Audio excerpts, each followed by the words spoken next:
অবশেষে অর্থ মন্ত্রণালয়ের সেই অতি গুরুত্বপূর্ণ বৈঠক শেষে আজ সকালের দিকে সরকারি চাকরিজীবীদের জন্য অত্যন্ত চমকপ্রদ ও যুগান্তকারী খবর বেরিয়ে এসেছে। প্রিয় সরকারি চাকরিজীবী ভাই ও বোনেরা, আজকের সকালের আপডেট নিউজে আপনাদের স্বাগতম।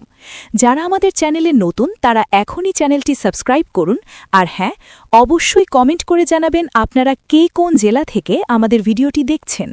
তবে চলুন কথা না বাড়িয়ে আজকের সর্বশেষ সংবাদটি জেনে নিন।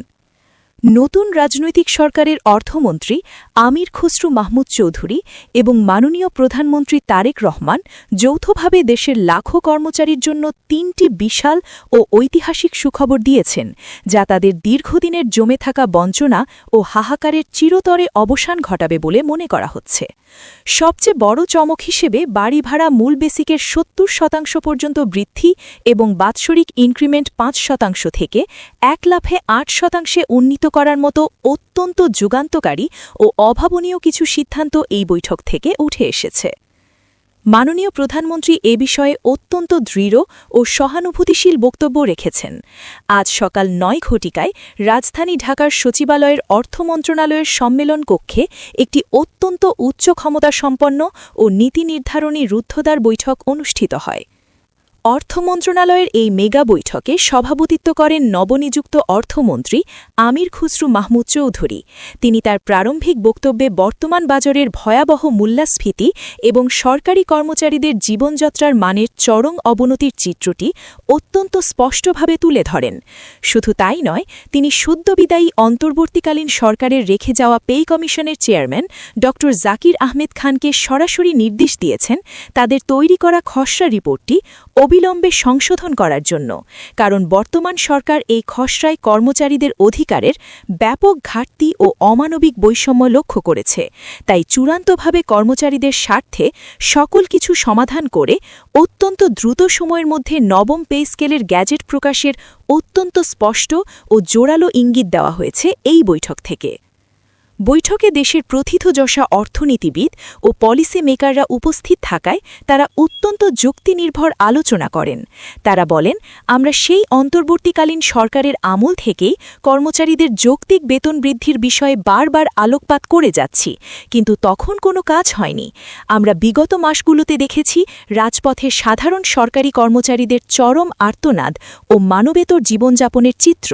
তারা নিজেদের অধিকার আদায়ে অত্যন্ত অক্লান্ত পরিশ্রম ও আন্দোলন করেছেন এই নবম জাতীয় বেতন স্কেল অবিলম্বে কার্যকর করার জন্য, কারণ এটা একটি রূঢ় বাস্তবতা যে ২০১৫ সালের সর্বশেষ যে অষ্টম বেতন স্কেল বাস্তবায়ন করা হয়েছিল, গত ১১ বছরের মুদ্রাস্ফীতির কারণে সেখানে সেই স্কেলের অধীনে থাকা কর্মচারীদের অর্থনৈতিক অবস্থা বর্তমানে খুবই দুর্বল ও নাজুক হয়ে পড়েছে।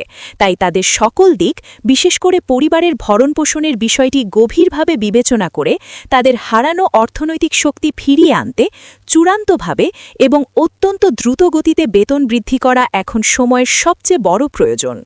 সচিবালয় ও সংশ্লিষ্ট কর্তৃপক্ষের একাধিক শীর্ষ সূত্র নিশ্চিত করেছে যে নতুন প্রধানমন্ত্রী জনাব তারেক রহমান দেশের সরকারি চাকরিজীবীদের এই যৌক্তিক বেতন বৃদ্ধির দাবির সঙ্গে অত্যন্ত ওতপ্রোতভাবে ও আন্তরিকতার সঙ্গে জড়িত আছেন। তিনি নিজেই অর্থ মন্ত্রণালয়ের এই বিশাল দায়িত্ব কাঁধে নিয়ে গ্যাজেট প্রকাশের একটি লিখিত ও রাজনৈতিক প্রতিশ্রুতি দিয়েছেন।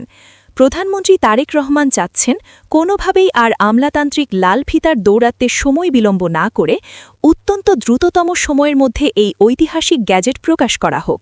যেহেতু দেশের সামষ্টিক অর্থনৈতিক অবস্থা বিগত সরকারের লুটপাটের কারণে খুব একটা ভালো নয় এবং সাধারণ মানুষের মাঝে রাজনৈতিক ও অর্থনৈতিক পরিস্থিতি নিয়ে একটি অস্বাভাবিক হতাশা হয়ে দাঁড়াচ্ছে, তাই রাষ্ট্রের মূল চালিকা শক্তি বা সরকারি চাকরিজীবীদের বেতন বৃদ্ধির বিষয়টি আর কোনোভাবেই আটকে রাখার যৌক্তিক বা রাজনৈতিক সিদ্ধান্ত হতে পারে না বলে তিনি মনে করেন।